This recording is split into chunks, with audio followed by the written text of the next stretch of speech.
Selamat siang Bapak Ibu HRD, perkenalkan nama saya Natasha Baptista, saya merupakan lulusan animasi dari SMK Strada dan Mogot. Dan saat ini saya sedang menempuh pendidikan Desain Komunikasi Visual di Universitas Multimedia Nusantara semester 4. Saya juga memiliki keahlian di bidang desain grafis, terutama dalam ilustrasi digital, UI UX, dan juga pengembangan sosial media. Saya juga selalu berusaha untuk mengembangkan kemampuan saya agar hasil desain yang saya berikan maksimal dan sesuai dengan kebutuhan klien. Namun dalam hal ini, kebutuhan perusahaan. Saya tertarik dengan perusahaan ini dikarenakan perusahaan ini memiliki visi yang sejalan dengan minat dan keahlian saya dalam bidang desain. Saya tertarik untuk menjadi bagian dari tim yang kreatif dan inovatif, di mana saya juga dapat berkontribusi dalam menghasilkan sebuah karya yang berdampak.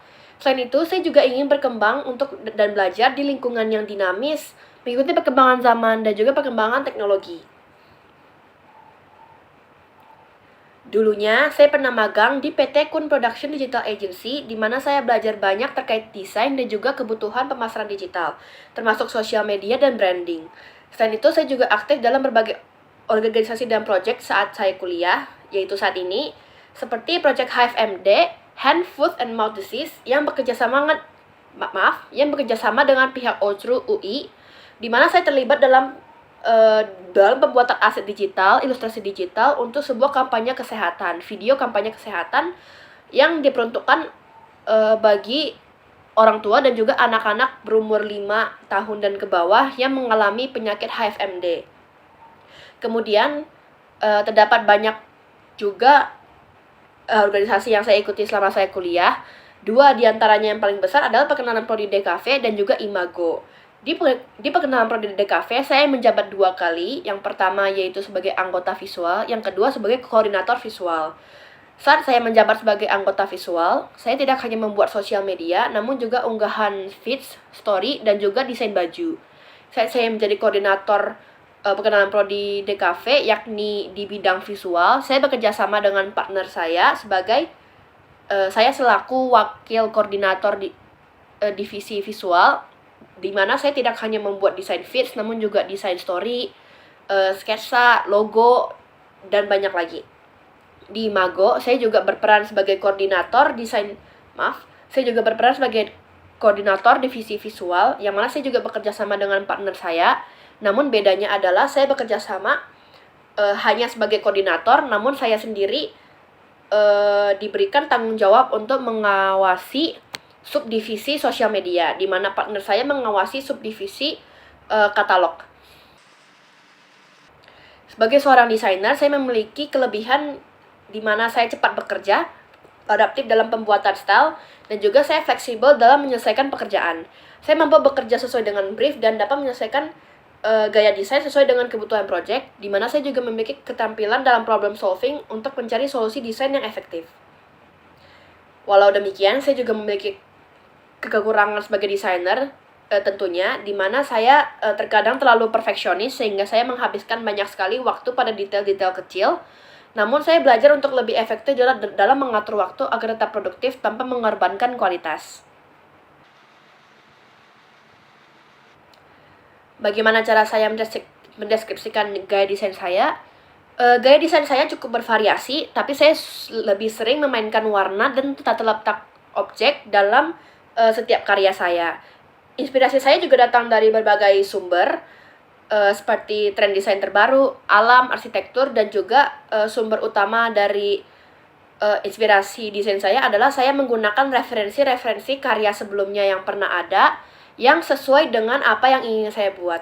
Tidak hanya itu, saya juga mengeksplorasi berbagai referensi tersebut dari Behance, Pinterest, dan banyak lagi sumber-sumber lainnya. Salah satu karya favorit saya, seperti yang telah Bapak dan Ibu HRD lihat dari portofolio yang saya kirimkan, karya favorit saya tentunya adalah perkenalan prodi DKV. Dan ini juga dapat dilihat dari sosial media perkenalan prodi DKV, yaitu @perkenalanprodi.dkv.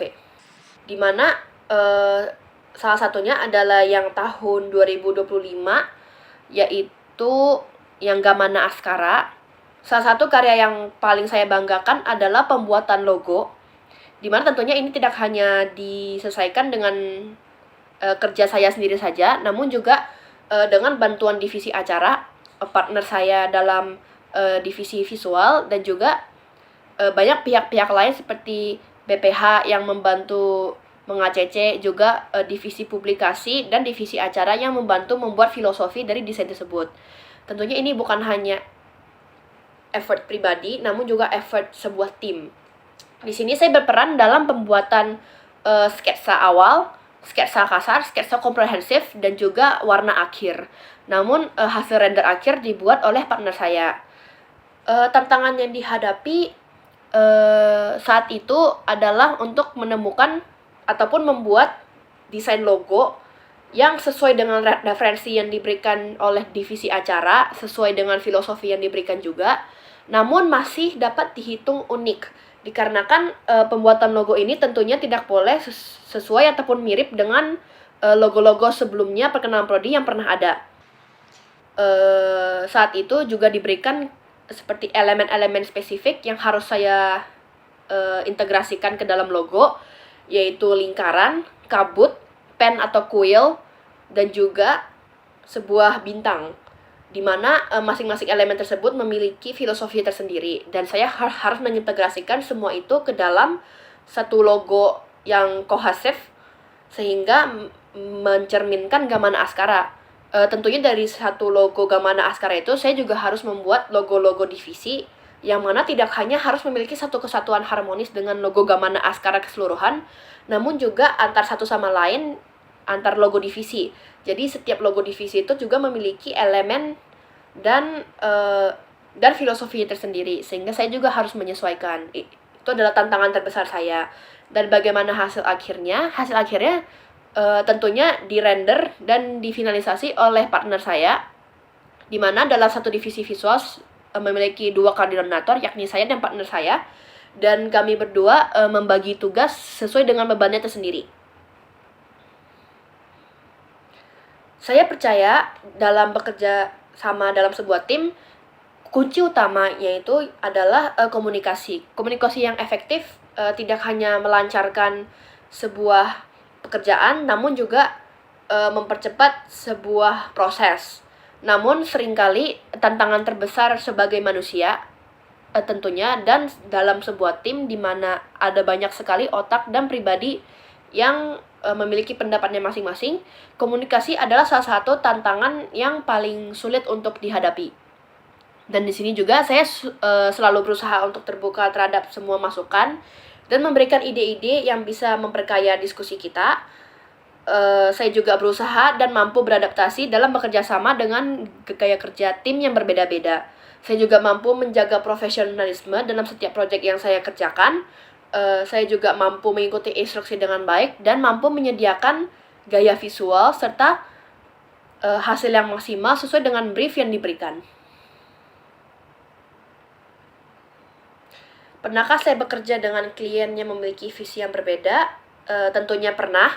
Dan mungkin dalam hal ini bukan klien, karena sebelumnya saya belum pernah bekerja, namun saya pernah bekerja dalam sebuah organisasi yang mana anggapannya itu klien adalah berarti BPH ataupun atasan saya dalam sebuah status di dalam organisasi, ya, dalam sebuah struktural organisasi, di mana tentunya saya memiliki pandangan estetika dan selera estetika saya sendiri sebagai seorang desainer, dan tentunya saya mencoba untuk menyelaraskan selera saya tersebut dengan gaya dan identitas visual yang telah ditetapkan oleh sebuah brand. Namun tentunya atasan ataupun koordinator, supervisi, dan BPH lainnya memiliki pandangan yang berbeda-beda sehingga menghasilkan revisi. Dan tentunya revisi tersebut tidak selalu berjalan dengan pandangan saya, namun saya harus menggunakan pendekatan komunikasi yang jelas serta diskusi yang terbuka agar mencapai sebuah kesepakatan agar menguntungkan kedua belah pihak. Saya juga melihat AI sebagai alat yang dapat membantu desainer dalam bekerja dengan lebih efisien dan efektif, dan bukan sebagai ancaman. Mungkin AI ini di zaman sekarang itu dipandang sebagai hal yang kontroversial karena dianggap dapat menggantikan desainer ataupun seniman lainnya dalam pekerjaan mereka.